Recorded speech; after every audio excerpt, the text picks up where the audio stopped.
to our next episode of Miss Beth and Miss Liz's awesome librarian vlog. Can I tell you, Miss Liz, for a while, I thought it was library vlog, and I only just discovered the other day it was librarian vlog. So I learned something new. Yay. Okay, so do you guys remember our joke from last week? No, can you remind me? Oh, I guess I can do that. Okay. What type of music are balloons afraid of? Pop music!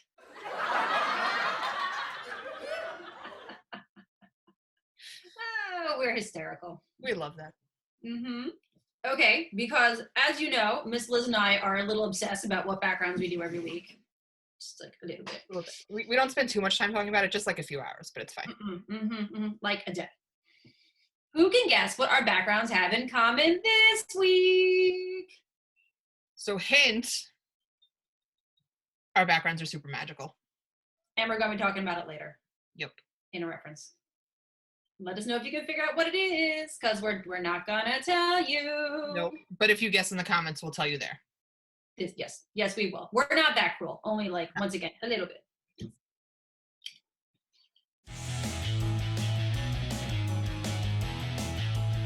For this week's game, we are going to play a close-up picture game. If you do not know what that is, it is when you see something super up close, and as the picture zooms out, you try to guess what it is.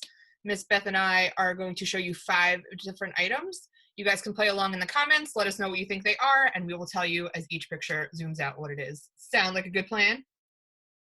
I think that sounds like a good plan. I will speak for our audience. Awesome. For our first picture, we have this guy.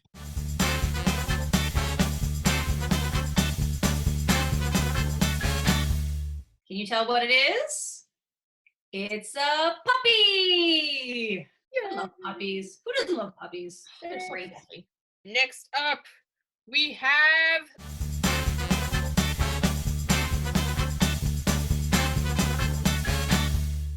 And if you guess the moon, you would be correct.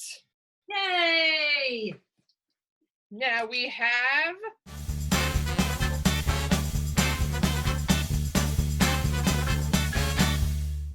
It's a crayon! Next up, we have another bright one.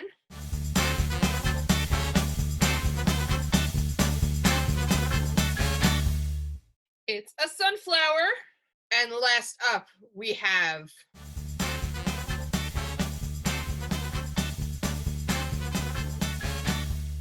If you said the ocean, you would be right. Yay! Let us know in the comments how many of those pictures you got. We are very curious to see how. I wasn't very good at this game. Miss Liz had to feed me the answers ahead of time. Otherwise, I would have gotten them all wrong. It would have been embarrassing. Thank you, Miss Liz. Anytime. All right, guys. It is time for our next segment. It is book recommendation time. Yay! You would not believe how many times that Miss Liz and I are dancing when you guys can't see the screen. It's basically all the time. Pretty much if you can't see us, we're dancing. Yep. Yeah. And sometimes when you can't see us, as in just right before. Now. Yep. The first book I have for you guys is Peter and Ernesto, A Tale of Two Sloths. I love sloths. She does. She really does. This one is by Graham Annabelle. Peter and Ernesto are sloths. Peter and Ernesto are friends. But Peter and Ernesto are nothing alike. Peter loves their tree and never wants to leave, while Ernesto loves the sky and wants to see it from every place on Earth. When Ernesto leaves to have a grand adventure, Peter stays behind and frets. The two friends grow even closer in separation as Peter, the homebody, expands his horizons, and Ernesto, the wanderer, learns the value of home. With ridiculously cute art and simple funny text, their reunion is even more adorable than you are imagining. For my first book, I have Jack Goes West by Mac Barnett.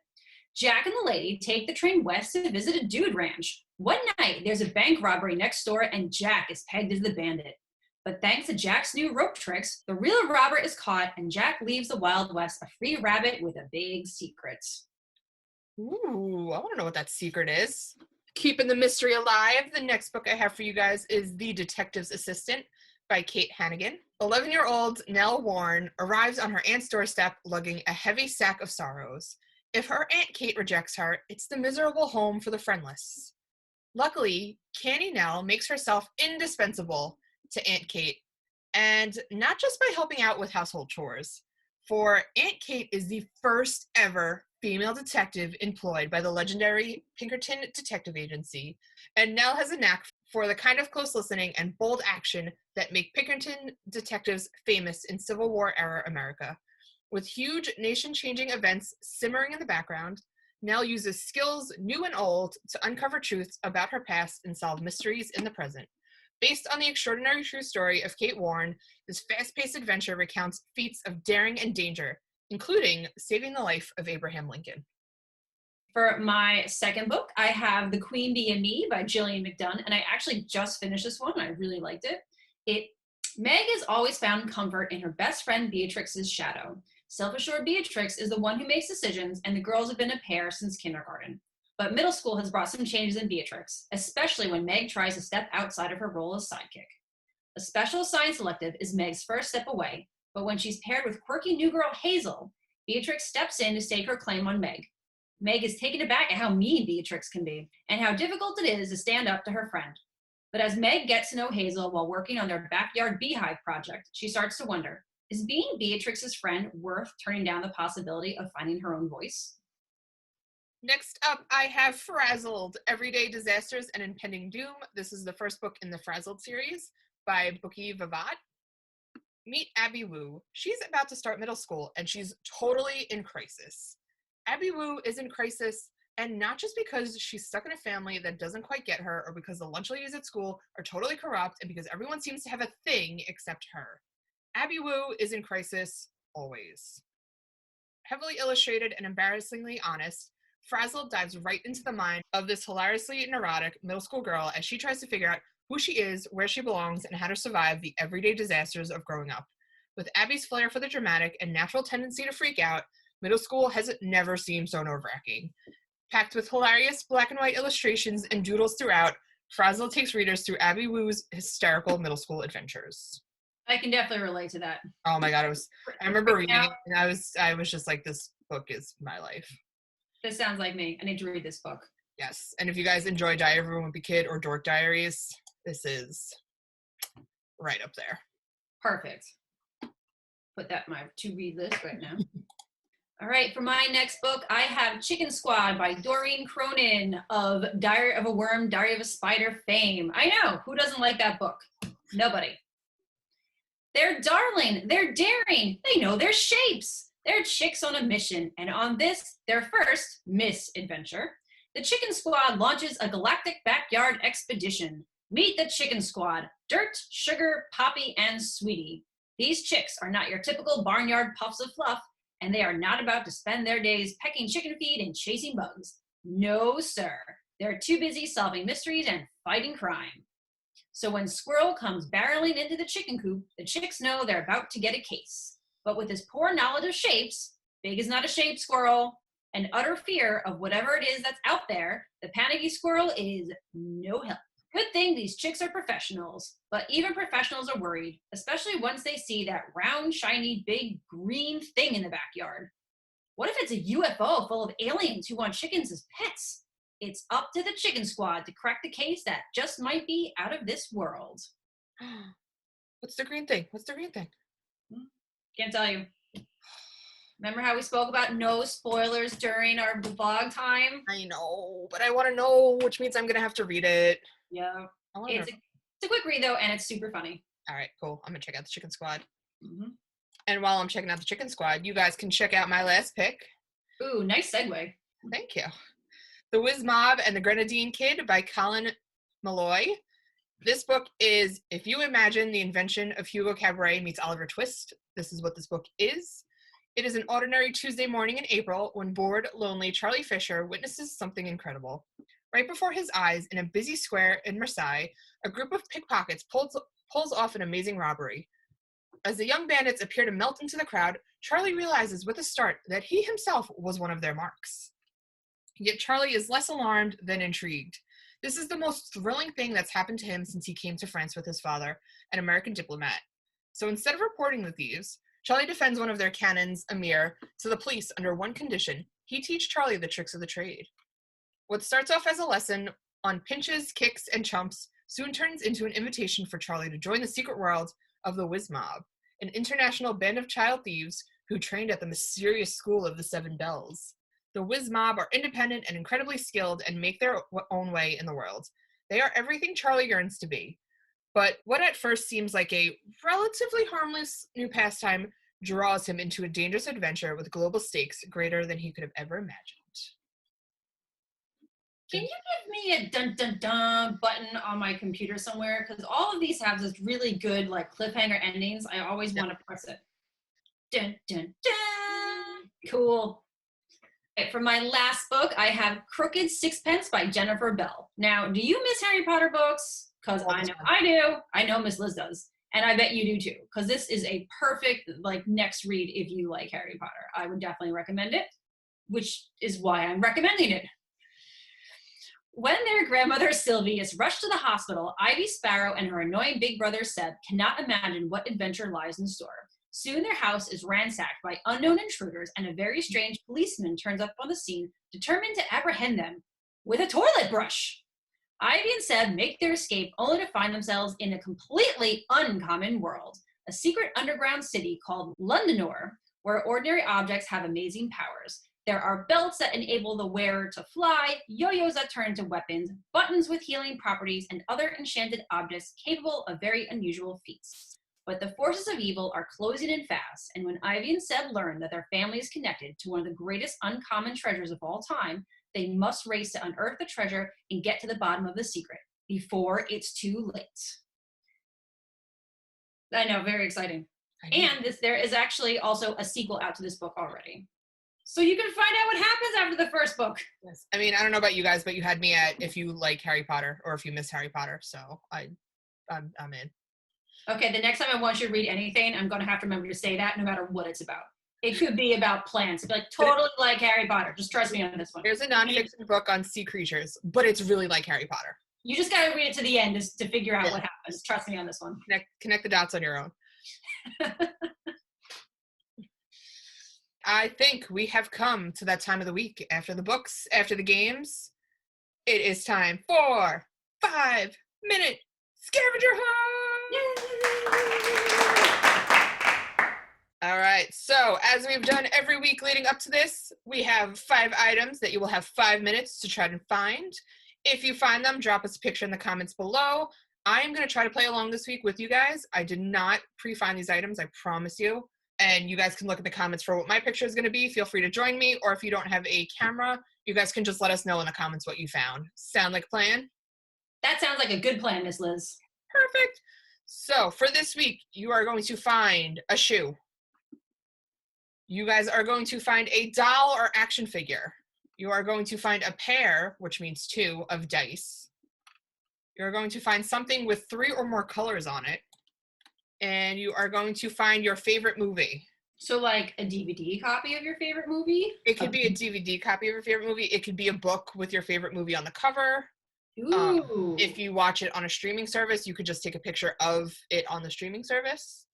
What if you're old school and have a movie poster? Yeah, you could have a movie poster. If you want to be really old school, talk to your parents. Maybe they have a VHS. Do they even know what that, do you guys even know what that is anymore? I don't think they do, but you guys could look at this picture and I'll show you.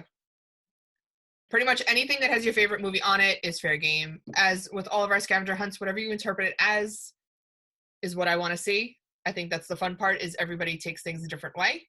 And it just goes to show that we all think differently. With that being said, hunters, are you ready? On your mark, get set, go!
All right, hunters, time is up. How'd you do? Tell us. Not gonna lie, this was a struggle for me, but I managed to find all the items. Ooh. Will you tell me what they were? What items you found? Look in the comments, that's where my picture is. Oh, all right, wait. Okay, I see him now. Awesome, so tune in next week for our next scavenger hunt. Get ready. I hope you guys are liking these. And now, I think it's time for my favorite part of the week. What time is that? Joke of the week time! Oh, joke of the week time. I almost forgot if you didn't remind me, Miss Liz. I know, but I wouldn't do that to you. Good, because that's my favorite. Even though you have to wait a whole week to find out what the answer is. I know, it's torture, but it's okay. What is a snake's favorite subject in school?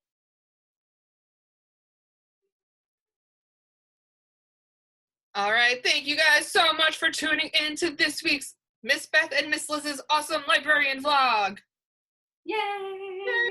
Tune in next week for more super awesome books, games, jokes, and fun. If you guys have any questions for us, please let us know, and we will see you next week. All right. Bye, guys.